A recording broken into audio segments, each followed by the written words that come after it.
Malaysia ini lagi kebanjiran investasi lagi nih, Positive People. Kalau sebelumnya kita pernah mengulas Google, Apple, dan Microsoft yang tahun ini mengalirkan dana investasinya ke Malaysia, menyusul belum lama ini TikTok baru saja menginvestasikan aliran dananya ke Malaysia juga. Wah, wah, wah.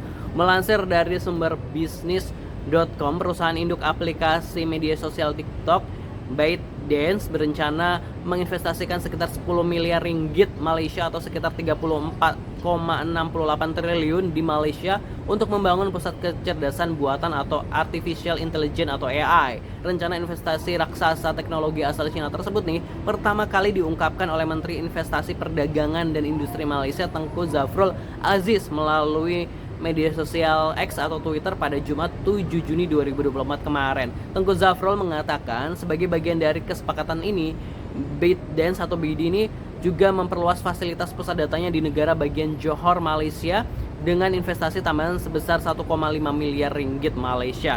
Rencana investasi ByD ini mengikuti langkah dari sejumlah perusahaan teknologi global untuk berekspansi ke Asia Tenggara. Sebelumnya, Google hingga Microsoft juga berencana berinvestasi ke Malaysia dan udah dikucurkan ya dananya.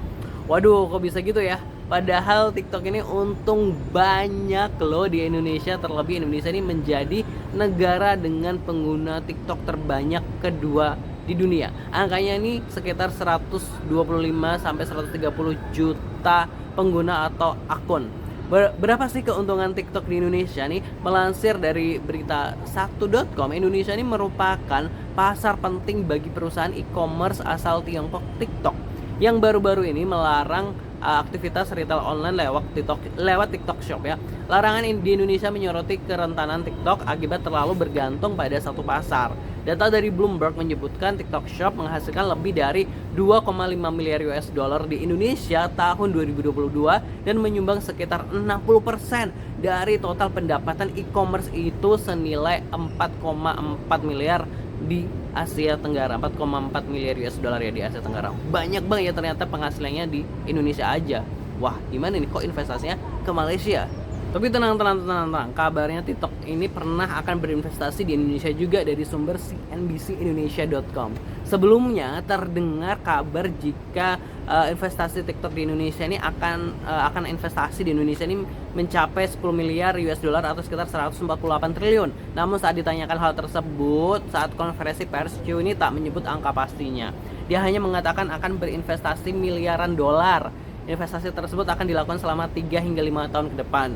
Chu juga mengkonfirmasi telah bertemu sejumlah menteri beberapa hari sebelumnya, namun sekali lagi dia tidak banyak bicara soal isi pertemuan tersebut. Nah, ini nih belum update lebih lanjut apakah TikTok ini sudah investasi ke Indonesia atau belum. Tapi yang udah jelas TikTok ini sudah menginvestasikan dananya ke Malaysia. Nah, ini menarik nih Positive People. Kita coba flashback ke belakang kenapa Tesla ini akhirnya memilih Malaysia untuk investasi pabrik komponen Tesla tuh di sana dibandingkan Indonesia yang udah 3 kali Presiden dan Menteri Menko Marves Luhut Binsar Panjaitan ini bertemu dengan Tesla. Artinya maksudnya tuh orang petinggi-petinggi Indonesia udah sampai 3 kali bertemu dengan Elon Musk. Tapi Elon Musk kenapa memilih untuk berinvestasi di negeri jiran Malaysia? Bahkan Elon Musk yang datang langsung ke Putrajaya Malaysia. Ini gue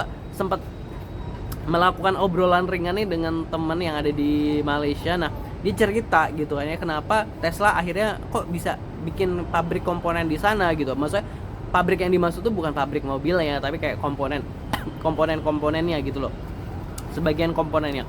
Nah, teman gue cerita bahwa kenapa Elon Musk akhirnya ke sana karena salah satunya tuh ada faktor di mana waktu dia SpaceX, salah satu perusahaan ya Elon Musk yang untuk keluar angkasa itu sedang membutuhkan dana atau kekurangan dana atau gimana gitu, pemerintah kerajaan Malaysia ini investasi ke perusahaannya Elon Musk tersebut gitu. Karena menurut gua nih kayaknya nih Elon Musk ya balas budi gitu. Maksudnya balas budi karena Malaysia ini udah pernah ngebantu perusahaan dia untuk terus berkembang dan melakukan investasi. Makanya ketika dirayu-rayu oleh Indonesia untuk investasi ke sini gitu kan, ya kayaknya dia akan mempertimbangkan ya Malaysia Indonesia kan juga deketan sebelahan, jadi kayak lebih mempertimbangkan ke sana. Tapi nggak tahu kedepannya apakah juga akan ke Indonesia juga, itu ya itu nggak tahu nanti gitu. Tapi untuk yang saat ini ya emang itu Malaysia dan menang. Dan aturan di Malaysia nih, perusahaan-perusahaan asing yang ke Malaysia ini punya aturan 60% karyawannya itu harus orang Malaysia dan mereka harus berada di level menengah.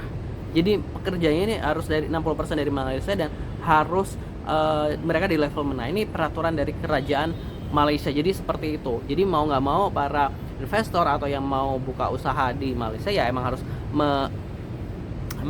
mengikuti aturan tersebut. Nah terus gue juga sempat dapat insight bahwa Malaysia ini menerapkan sistem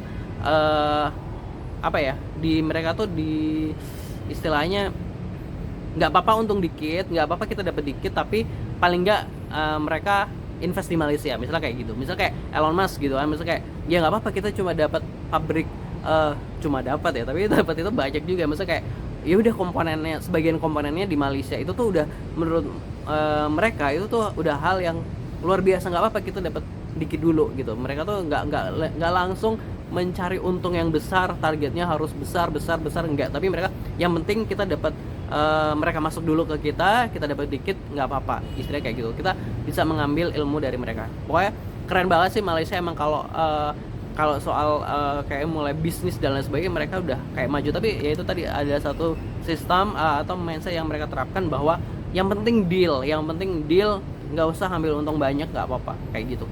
Kalau kurang lebih kayak gitu sih. Tapi kalau ada salah-salah ya mohon maaf ya.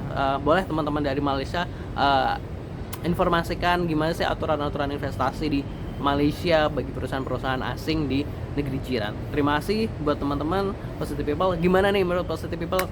Kita kehilangan investor lagi. Mudah-mudahan tapi TikTok investasi di Indonesia lah ya, mudah-mudahan. Jangan lupa subscribe. Wassalamualaikum.